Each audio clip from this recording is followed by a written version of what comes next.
Hello students, let us continue with the topic data handling.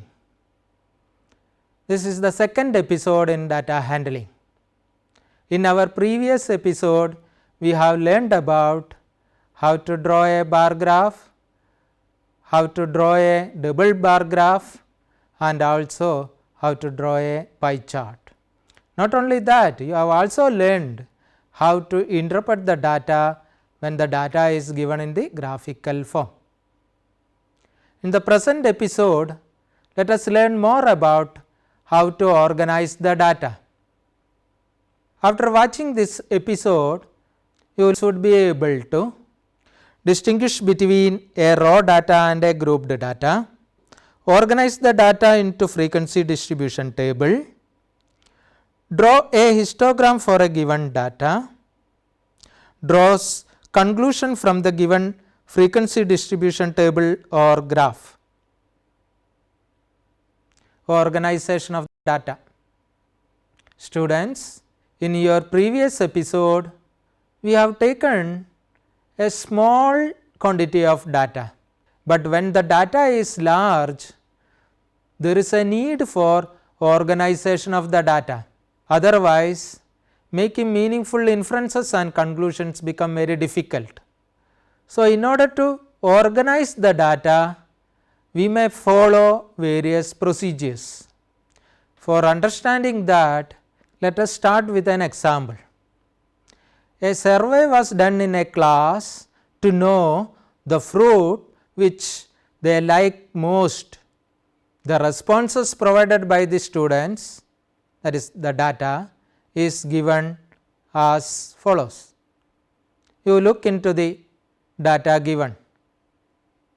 It is mango, apple, pineapple, jackfruit, pomegranate, mango, pineapple, apple, jackfruit, apple, jackfruit, mango, apple, apple, mango, apple, pomegranate, apple, pineapple, mango, jackfruit, apple, pomegranate, apple, jackfruit, apple, jackfruit, apple, mango, pomegranate, jackfruit, pineapple. The obtained data is called raw data. It is called raw data because we have not manipulated or processed the data. The data has been obtained from a known source or primary source. Let us define raw data. The data available in unorganized form or not processed and collected from a known source is called raw data.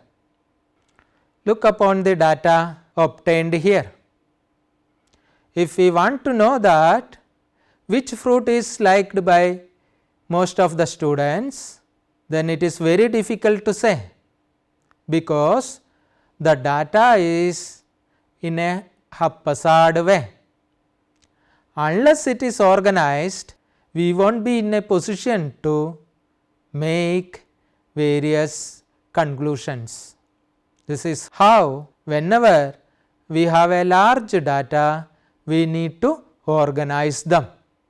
Okay. How to organize the above data? Yes, look into the data. How many fruits the students are liking? Yes, they have responded that they like mango, apple, pineapple, jackfruit and pomegranate. After knowing that the students like these 5 fruits, now we want to know that how many of them like each fruit.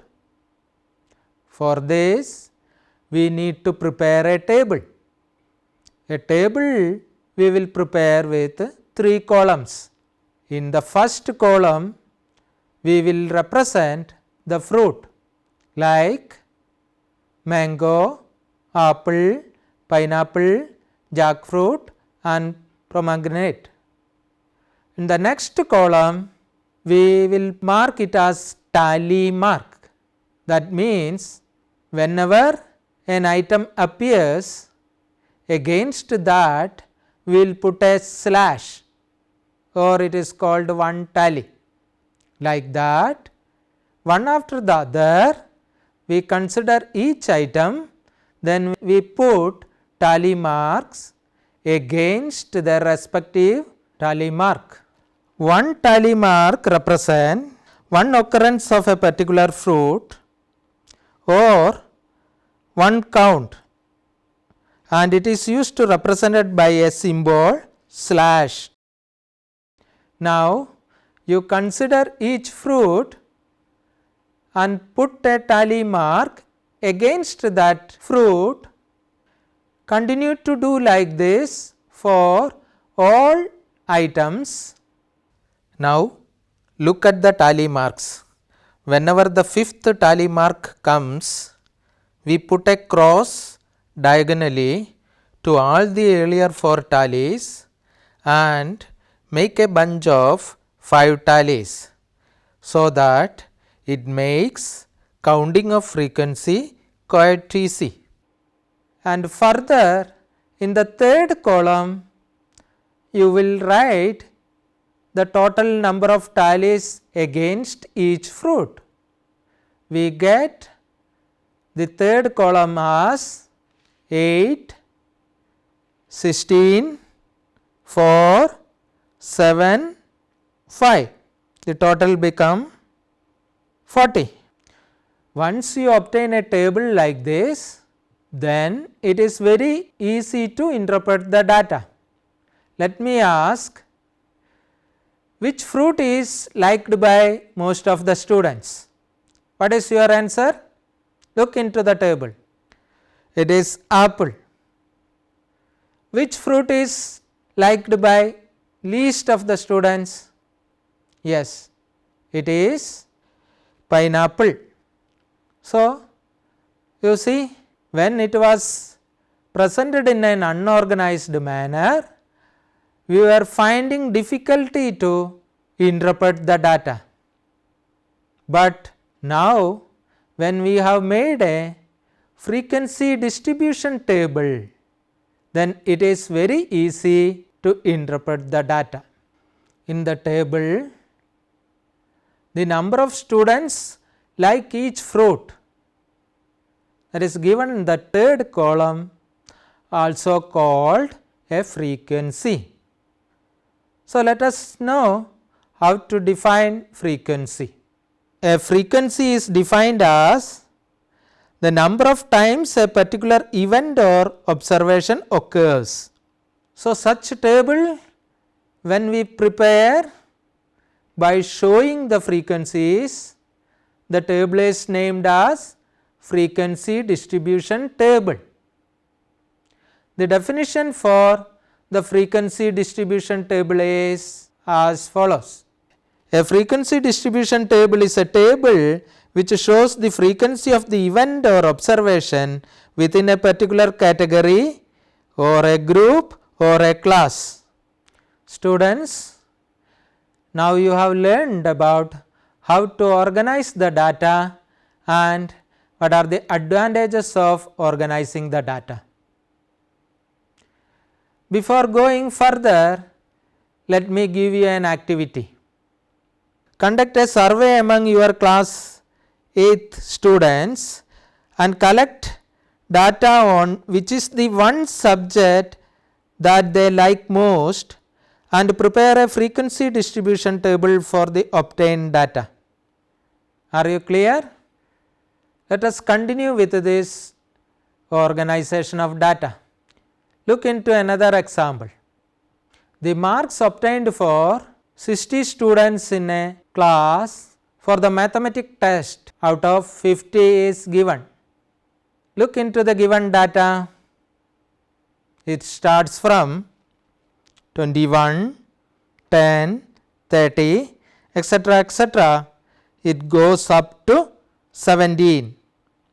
This kind of data is called ungrouped data. This is called ungrouped because each item has shown as different entity. So, definition for ungrouped data. An ungrouped data is a set of data in which each item is shown as a separate entity. Okay. Now, if we want to organize the data in the way in which we have done in the earlier example, like mango, apple, pineapple, if we take each item or the score and start making tally marks and finding out the frequency, then it become very long procedure. So, whenever we have a data of this kind, it is better to put them in various groups. Have you understood? So, how do we find different groups? You look upon the data, what is the lowest score and what is the highest score. When you have identified the lowest score and highest score, the difference between the highest score and the lowest score is called the range. When you have the value of the range, then you can make the groups accordingly. In the present data, the lowest score is 5 and the highest score is 50. So, the range as per the definition, range is equal to 50 minus 5, that is equal to 45. So, if we get a value of 45, then we may have to think about forming the groups. If we are taking a cluster of 10 numbers in a group, then we may have to have 5 groups. So, we start with 0 to 10 as the first group, then the next group is 10 to 20, then 20 to 30, then 30 to 40, then 40 to 50. But we also add one more group, that is 50 to 60, to accommodate a score of 50. As you have seen that 0 to 10, 10 to 20. So, you may have a question, in which group the 10th score falls. As a normal procedure, we use the score in its highest group. That means, if a score of 10 is there, then we want to include that score in 0 to 10, but we will include in 10 to 20. So, the group 40 to 50 will not accommodate the score 50. That is why we have taken one more additional group as 50 to 60. Students, now how many groups we have? Yes, we have 6 groups starting from 0 to 10 to 50 to 60. In order to construct a frequency distribution table for this data, similar procedure we have used for the earlier example. We make a table with 3 columns. The first column represents the groups, the second column represents the tally mark, and the third column represents the frequency. Now, let us start from the first score, that is 21. 21 falls in the 20 to 30th group. So, put a tally against that group. Similarly, we have to take each score, and next is 10. 10 falls in second group. So, you proceed like this take each score and mark a tally against the group score false and complete all the scores. Further, you write the total tallies in the third column, that is frequency column. So, once you complete this, then we get a frequency distribution of this particular data. So, the data represented in such table form is called a frequency distribution for a grouped data. From the obtained table, we can make meaningful observations. Can you? Yes. Some of the observations are, most of the students have got marks between 20 and 30. Is it correct? Yes. Why? Because this group has got the highest frequency. 8 students have got marks more than 40 out of 50. Is it correct? Because 40 to 50 group has got 7 frequency and 50 to 60 group has got 1 frequency. If we add 7 plus 1, we get 8, which is the result of the students who have got marks more than 40. Let me ask a question. How many students have got marks less than 20? Yes, 12 students have got marks less than 20. How? 0 to 10 group has got 2 frequency, 10 to 20 group has got 10 frequency. If we add 2 plus 10, then it is 12. Students, now you have learned how to interpret a data when the data is given in the form of frequency distribution table. You have to learn some more terminologies associated with the frequency distribution table.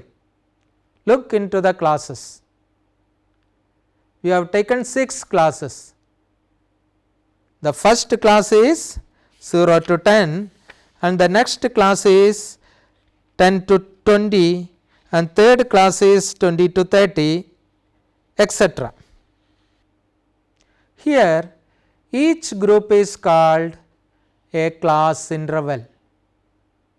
So, 0 to 10 is a class interval, or sometimes simply we mention it as class. So, 20 to 30 is another class and 50 to 60 is another class. So, we have in total 6 class intervals or 6 classes.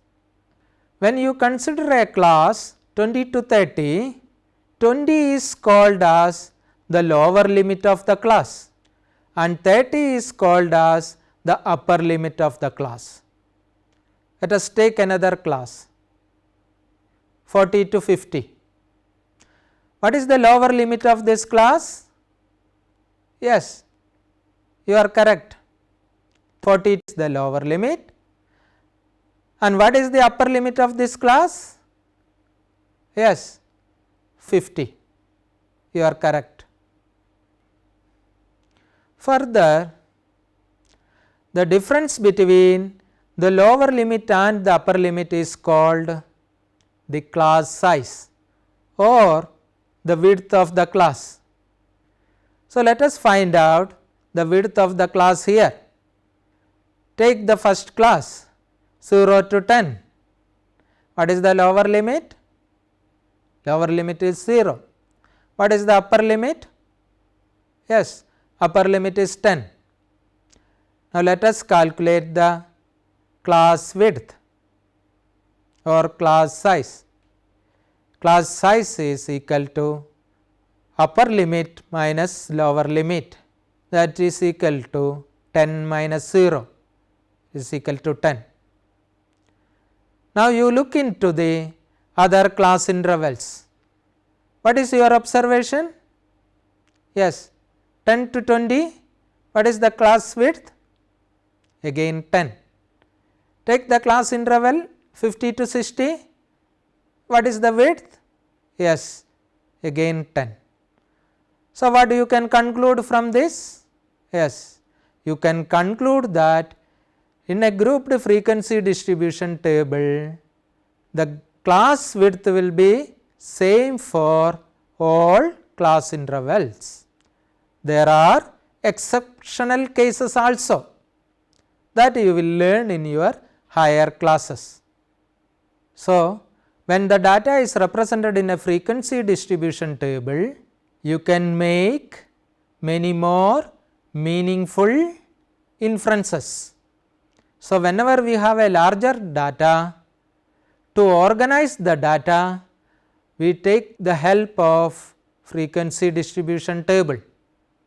Whenever the data is represented in frequency distribution table, we can also use that data to represent it in a graphical form. We will learn about this also now.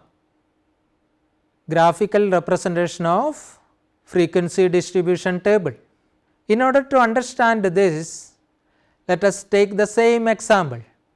The marks of 60 students we have put into a frequency distribution table. So, we got the class interval as 0 to 10 and against that a frequency of 2. Next class interval 10 to 20 a frequency of 10, 20 to 30 a frequency of 21, 30 to 40 a frequency of 19, 40 to 50 a frequency of 7, 50 to 60 a frequency of 1 with the total frequency as 60. So, if the data is in this frequency distribution table, how will you make a graphical representation? Whatever the graphical representation you have learned earlier may not be suitable to represent the present data, because this data is a continuous one and also the data is given in different class intervals. In such cases, we will use a graphical representation called histogram. A sample histogram is shown here. Look into the sample histogram. Is it a bar graph? No, but it is similar to bar graph. What is the difference between in a bar graph and this histogram? Yes, in a bar graph, each bar is shown as a different entity, but here in this histogram it is shown as adjacent bars. Have you got it? Yes, whenever we have a grouped frequency distribution, the graph represents the data will be in the form of histogram. Now, let us learn how to draw a histogram for the given data. We have class intervals and frequency. Similar in the case of drawing a bar graph, we have to depict x axis as well as y axis with a common origin O. In the y axis, we represent the frequency, and in the x axis, we represent the class intervals. Let us see how to represent it. What is our first class interval? 0 to 10. So, origin is showing as 0 and next one full unit we consider it as 10. So, 10, 20, 30, 40, 50, 60 we mark in the x axis. In many cases, the class interval may not start from 0 to 10. Then you can't start with the origin. whenever we have a discontinuity, we use a symbol kink to show the discontinuity. Kink is basically a break on the axis. Similarly, in the y axis, here we have to take a scale. The highest score is 21. So, to get a good graph, you can take y axis 1 unit is equal to 2 score. Score here means number of students. So, we plot 2, 4, 6, 8 till 24. Now, as we have done in the case of bar graph, you represent against each class interval the frequencies in the form of a bar or an equal width bar. So, as the first class is 0 to 10 with a frequency 2, so we may make a bar of proportionate height to that particular class and draw a complete bar. Similarly, for the next class 10 to 20, the frequency is 10. So, we join a complete bar against the frequency, and similarly we will follow till 50 to 60 where the frequency is 1. So, a small bar we get, a proportionate small bar. So, join all bars together, the obtained graph is called histogram. Look at this. As I told earlier, this is just looking like a bar graph, but the difference is that these are all adjacent bars. Hope you have understood how to draw a histogram for a grouped frequency distribution. Students, you have learned how to construct a histogram for a grouped frequency table. Let us try to define histogram. Histogram is a graphical representation of a grouped data in the form of continuous bars. Its purpose is to show the frequencies within a class graphically in the form of bars. Are you clear? Students, what all we have learned in this particular episode? Yes, we have learned in this episode how to organize a data, what is a grouped data and ungrouped data,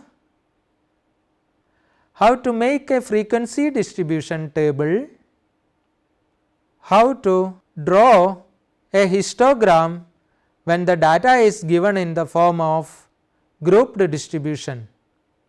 Also, you have learned how to interpret the data when the data is given in grouped form or a frequency distribution table, and also when the data is given in graphical representation.